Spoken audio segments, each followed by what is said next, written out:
Back to the Terps of the Beast Coast. Today we are interviewing one of the Resin Cup judges. Brian, how are you? Good. Thank you. Oh man, thank you so much. We really appreciate your input on regards to, what it means to ranch the resin, right? It's like an art to it. Most people think you just put some shit in a bag, wash it, scoop it out, and boom, you're done. But there's a little bit more to that. So first thing is first, what we want to do is just, get into maybe a little history of when's the first time you fell in love with the resin, man?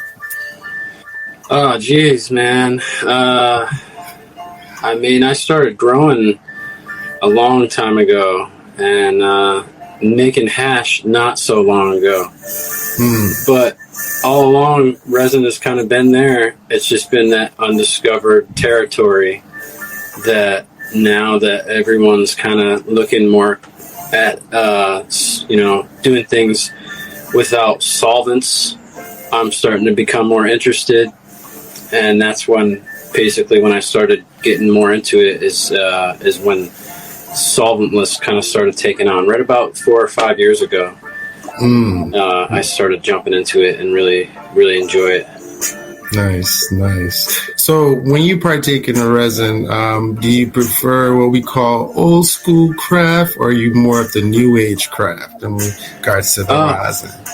Yeah, I'm kind of in the middle, man. I do both. I enjoy both worlds. Yeah, I appreciate the traditional. I'm an old school guy. And I always appreciate the new school stuff. The scientist side of me is always loving to explore and R&D and try new things. So yeah, all the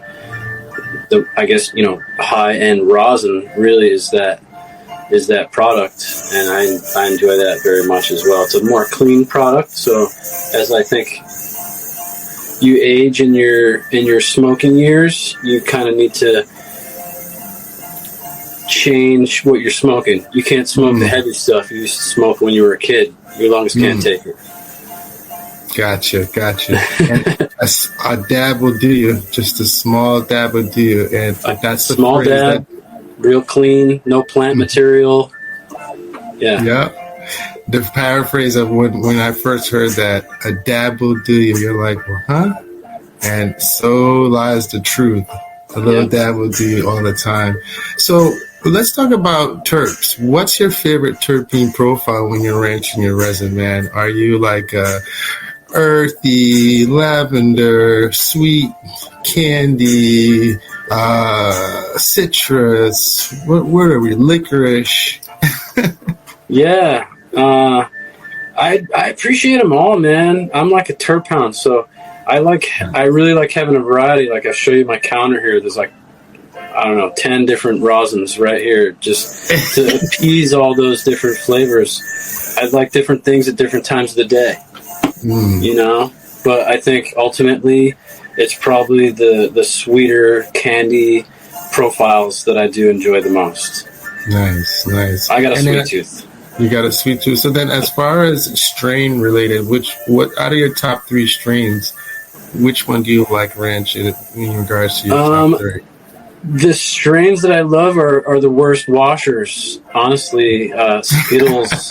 Yeah, the Skittles strains. OZK this, OZK that. And those seem to be the worst washers for some reason. But I'll still always wash them just to have the terps. Wow, okay. And is there anything else besides the Skittles? I like the papaya flavors, some of the grape guavas that some of the guys have. Those are really good. Yeah, those sweeter profiles I definitely gravitate towards. Those more funky old man breath ones kind of turn me off. And those are the ones that wash really good, so it's kind of a... So, yeah, that's surprising. I mean, the papaya I had kind of like a gassy sweetness to it, so it's interesting that you like the papaya. But what else in regards to your favorite wash bag? What's your favorite one that you prefer out of the ranges? We have an in-house genetic. It's Pineapple OG, and that one was always one of my favorite flowers. It's a really heavy hitter. It just has this really full body, ripe pineapple flavor to it. Wow. with that gas, right? So it's a really heavy OG, but it has a really sweet flavor. So that's my favorite one. It washes at like almost 8% rosin, flower to rosin. So, it's a good one all around. It yields really good flower wise, big yields, big size flowers. It's a good one. Nice. That sounds amazing, just the breakdown of how you describe it. I had a pineapple love at one time, but nowadays there is no more pineapple strains. Everything you mentioned is just like candy-like, or more gas-like, as you mentioned. So as far as your favorite wash bag, what's your favorite number on the wash bag that you prefer? The number? Mm-hmm. The number bag? Yeah, so 70, 90, 120. Which one you prefer out of the three? I mix all my stuff. I'm a full spec soldier, I guess you could call me. I go everything. I'll use my 45 and I'll use my 160 and my 190. And that's it. And the 160 to 190 is usually what I do my temple ball stuff with. And the 190 catches anything contamination-wise that I don't want in there. And then I'll also use a 25U just to catch anything to not go down my drain. And sometimes I'll add that material to my temple ball stuff if it's good.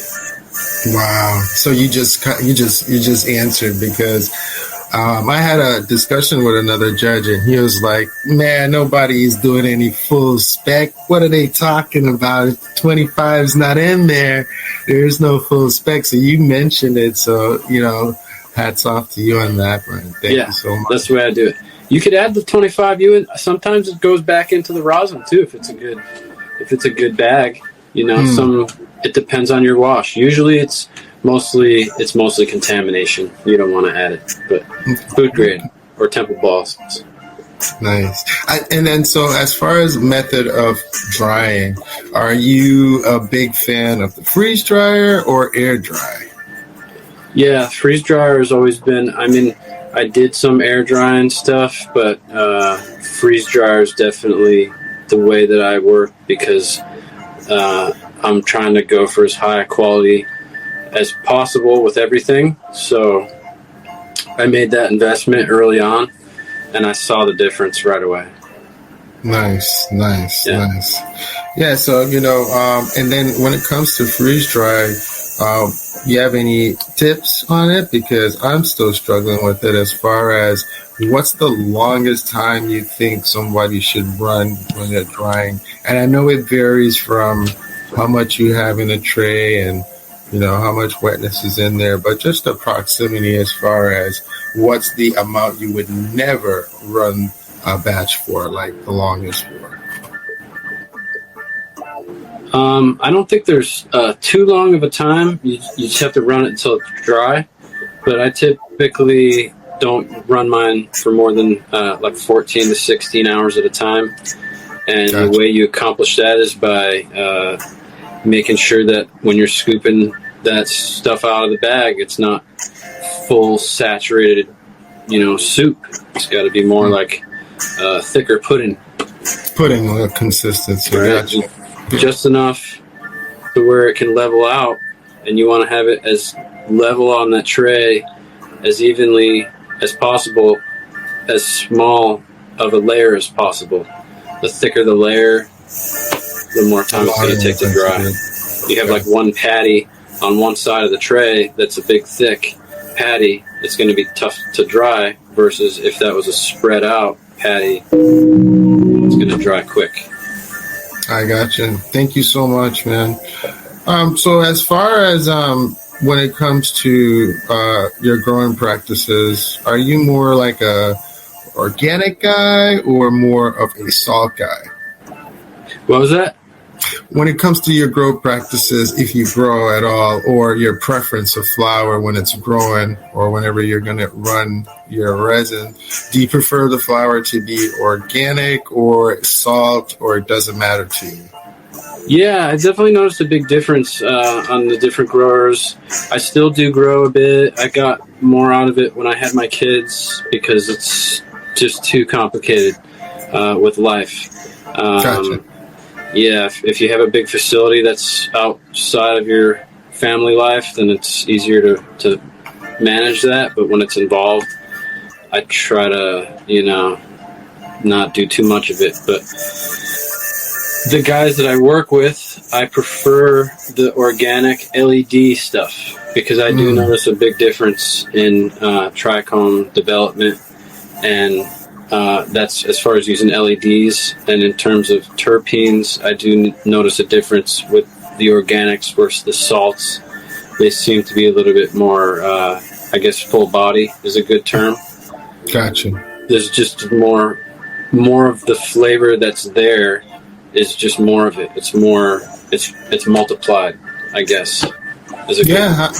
Yeah, I definitely understand, because when we're talking about the bricks level, when you're using, more of an organic practice, the bricks level, the sugar levels of the cannabis plant is much higher. So that's when the resin itself, I think, produces better.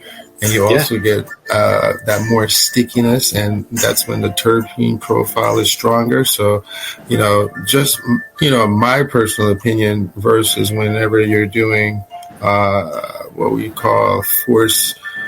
I would just say anything salt-based generally is more, forcing the plant to be more on the mass side, the biomass side versus the trichome production. So there's a loss in that trichome and resin production when the biomass is involved. Possibly, yeah. I mean, it's all the salt stuff is all attempting to mimic what is being done by nature, and organic is just all about nature, and that's part of it, right? And then the other part is organic really tends more to be smaller scale. So the plants have on a smaller scale, and that's, I guess, what you see a lot more on small scale stuff is the organic. It's really hard to stay organic on a large scale. That is what I normally hear from most of, the growers I know that do larger facilities, that, when it comes to it, it's just easier to do the salt versus trying to do organic. It's the same thing. But, at the end of the day, it all depends on what the goal is, right? So if you are trying to grow for the resin, then, a craft grow is always going to be just enough to produce just enough. You might need a couple different farms to contribute, but it can equate to some really good medicine and some really good resin. Yep. You could do really good with both. Mm-hmm. Outdoor, indoor, salts, organics. Well, that's what I would say. I mean, to really catch up, you'd have to definitely do some outdoor greenhouses just to keep up with the biomass that's being produced on the indoors, and it can still be, somewhat, I would say, a decent terpene profile, and you get more resin. And anything grown outdoor in the sun is just completely a different kind of resin scope anyway. Yeah, a lot more dust and dirt as well. True, but it also, if you, I saw somebody do a technique last year with their outdoor, which, it's a wash, it's a slight wash, which it helps remove some of the contaminants versus not washing it before you dry it. So, quick dip wash with a slight solution. I don't know what it is off my head, so I'm not going to pretend like I know, but it's a solution that kind of helps remove some of the dirt and debris, some of the bugs, waste that might have been on there. And know exactly what you're talking about. Yeah, came out pretty fire. So, there are practices that you can put in place that can kind of help you out to kind of get that cleaner medicine versus when you have it indoors. It's more sterile, so of course you're going to get a more cleaner as long as you have a good IPA, right? And you don't have anything in regards to mold and whatnot. So as don't like far that in my as rosin. That's right. So as far as I know that you lean either way, but do you recall at least like what was your first taste of a hash before it was a rosin? Do you recall that at all? Yeah, man. Back in high school, we used to get different hash, and it was always super dark. Black hash is what it was. Black hash, right. And then there was this other Red Rock hash. I don't know what used to get hot shit, whatever it was. But different stuff would come around, and now you would just get what you could get. But that was when I remember back then. I used to get stuff from not really great places, man. But it was imported, man. It's the Panama Red. It could have been. I don't know what it was mixed with. I don't know. But it had this really small, amount that you would get for like $20. Yep. Save up to get that $20 little nugget. and then I forget where I got some weed one time that had seeds in it, and I grew them, and that was the first time that I was like, this is just the way to go. Even though there's so much risk, it's worth getting it myself versus buying it from where I was getting it, and that was really unquestionable. Of course. I mean, I think as far as any hash maker, right? Because once you start growing it, you're like, some take the path, some don't. But those who take the path is just like, because when you're growing it, you're single sourcing it. There is no better hash than single source, in my opinion. If you got that motivation, man, not a lot of people want to do that work or be part of that life. They're like, I don't want to do that. That sounds like it sucks, hanging out in that cold room or picking all those leaves, man, and having to deal with all that shit. And dealing, I'd rather just go to work and sit in a chair and punch numbers all day. And like, perfect. We're a perfect partnership. At the end of the day, man, it's something that most people don't understand. I think when you start looking at the different types of terpenes, and then you start chasing those different terps, because you know that each resin has something that's completely different from the other strain, or it could be the same strain, but it could be just a different type, So it's interesting when you start growing different strains from different breeders, and then you start finding out about the ones that, like you said, even though it doesn't give you a great return, you still wash it because the terps are unbelievable. That search alone drives a person a little bit out there. And yes, the extreme temperature, sometimes you're like, what the fuck am I thinking? But, at the end of the day, once you're done and said, it's a beautiful thing. Do you have any inspiration for a upcoming hashishi and someone who's like, man, I want to get into this, but, what is it that I need to do? What do you think is like the most important thing they should, learn about when they step into making hash? Just where you're getting your material from. Yeah. And it doesn't make sense to do any of this stuff unless you're going to have good material to work with. That's bottom line. That's it, man.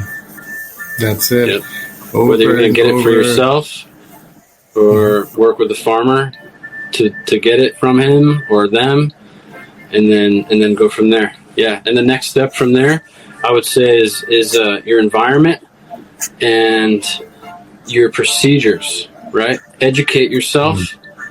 And then start buying equipment. Equipment is the last thing. And it's such a small piece of what makes your rosin great. Like, The material is number one. Number two is procedures in your growing, procedures in your, how you're going to harvest, how you're going to store, how you're going to transport, how you're going to wash, how you're going to dry, how you're going to press. All that stuff equals your recipe. And with the proper education, you are a chef now. You develop your own recipe to make blueberry muffins. I make my way. Mrs. Ross, she makes them her way. You make them your way. If everyone made them the same, I don't want to eat the same blueberry muffin all the time. I like a little bit, even though I love blueberry muffins, I like a little bit of variety. I don't always buy Entenmann's, so. Got you, man. At the end of the day, when you're the chef, you create your own secret ingredient that makes your dish your dish. Yeah. For sure. So, besides that, if the people wanted to connect with you, you want to share your social or? Could you repeat that? Sorry. No problem. So if the people wanted to connect with you, you want to share your social? Yeah, sure. That's fine. It's Pelle Polare, PELLE_POLARE. You can reach me that way, or my information is also on the Instagram page for email, or call me directly anytime. We appreciate you for the work that you're doing for the Resin Ranchers. We thank you for tuning in to the Terps of the Beast Coast. Any parting words before we let you go? Thank you guys very much for being interested in making hash. I mean, I love it, and I hope you love it too. And let's go. I want to be able to get hash wherever I go, and I can't bring it with me everywhere. So hopefully you guys are going to have some for me when I come by. That's right, brother. Thank you so much. Again, I don't have any sponsorship right now, but if you can, subscribe, share, like, comment, and we'll see you at the next Resin Cup. Thank you again for listening to the Terps of the Beast Coast, and we'll catch you on the next episode.